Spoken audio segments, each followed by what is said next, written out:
রোজা চলে এসেছে আর রোজার মধ্যে আমাদেরকে আসলে অনেক কিছু মনে রাখতে হয় যে আমাদেরকে এই সময়টিতে আমরা কিভাবে আমাদের ফুড হ্যাবিট, আমাদের স্কিন, আমাদের হেয়ার সুন্দর রাখতে হবে। সো সেই টিপসটি নিয়ে আমি আফরোজা চলে এসেছি আপনাদের জন্য।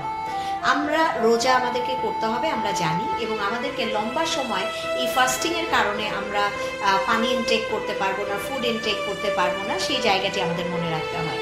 আর সেই জায়গাটি যখন মনে রাখতে হয় তখন আসলে আমাকে কি কি করতে হবে। সবার আগে মনে রাখতে হবে আমি সেহরিতে কি খাবার খাবো। আমি সেহরিতে যদি খুব গুরুপাক খেয়ে ফেলি তাহলে আমাকে বুঝতে হবে সারাদিন ডিহাইড্রেশন আমাকে তেড়ে বেড়াবে। সো আমাকে মনে রাখতে হবে সেহরিতে আমি খুবই এমন ধরনের খাবার খাবো যে খাবারগুলো আমাকে সারাদিন বডিতে পানির ঝামেলাটা মিটিয়ে ফেলবে। সো ইটস লাইক আমি একটু যাই খাই সেটা লিকুইড ফরম্যাট খাবারগুলো একটু যেন বেশি রাখি, পানিটা বেশি থাকে আমার সাথে সেটা। আর অবশ্যই সারাদিনে যেহেতু খাবারের কোনো ইস্যু নেই, সারাদিন আমি 5 বেলা অজু করছি, সেটা থেকে কিন্তু আমার ডিহাইড্রেশন খানিকটা কমবে। আমি শাওয়ার নিচ্ছি, এই সময় অনেকে আছেন শাওয়ারটা ইগনোর করবেন না, শাওয়ারটা নেবেন অবশ্যই।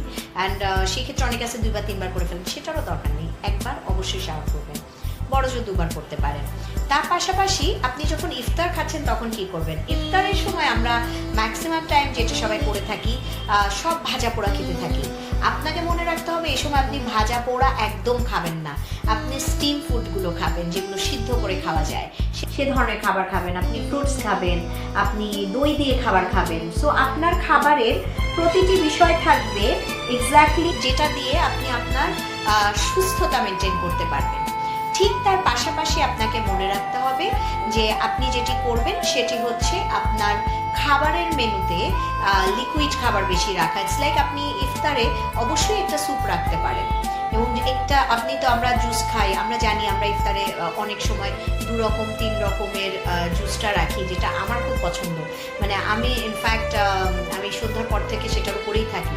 তো আপনি জুসের ইয়েটা রাখেন, স্যুপ রাখেন, আর রাতে যখন আপনি খাবার খাচ্ছেন তখন আপনি রাতে সলিড ফুডটা খেয়ে ফেলতে পারেন, এবং সেই সলিডটাতেও যেন গুরুপাক না হয়, মশলা বেশি না হয়, একটু কম মশলায় লাইট ঝোলের খাবার যদি আপনি খান, আপনি দেখবেন আপনার পেট ক্লিন থাকবে, আপনার শরীর ভালো থাকবে, আপনার মন ভালো থাকবে, সব সুস্থ থাকবে।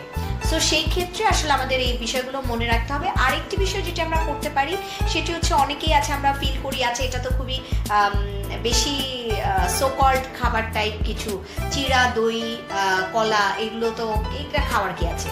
কিন্তু আমি মনে করি রোজাটা ভাঙার সময় আপনি যদি আসলে খুব অল্প পরিমাণেও এই খাবারটা খান, সাথে সাথে কিন্তু আপনার স্টমাক একটা হেলদি খাবার পেল, এবং আপনি কিন্তু একটা হেলদি লাইফস্টাইলে ঢুকে গেলেন। এটা কিন্তু খুবই দারুণ একটা বিষয়। এটা কাউকে দেখানোর জন্য না, এটা আপনার নিজের হেলথের সুস্থতার জন্য আপনাকে করতে হবে। সো এই বিষয়গুলো আমাদেরকে মনে রাখতে হবে, মনে রেখে আমাদেরকে কাজগুলো করতে হবে।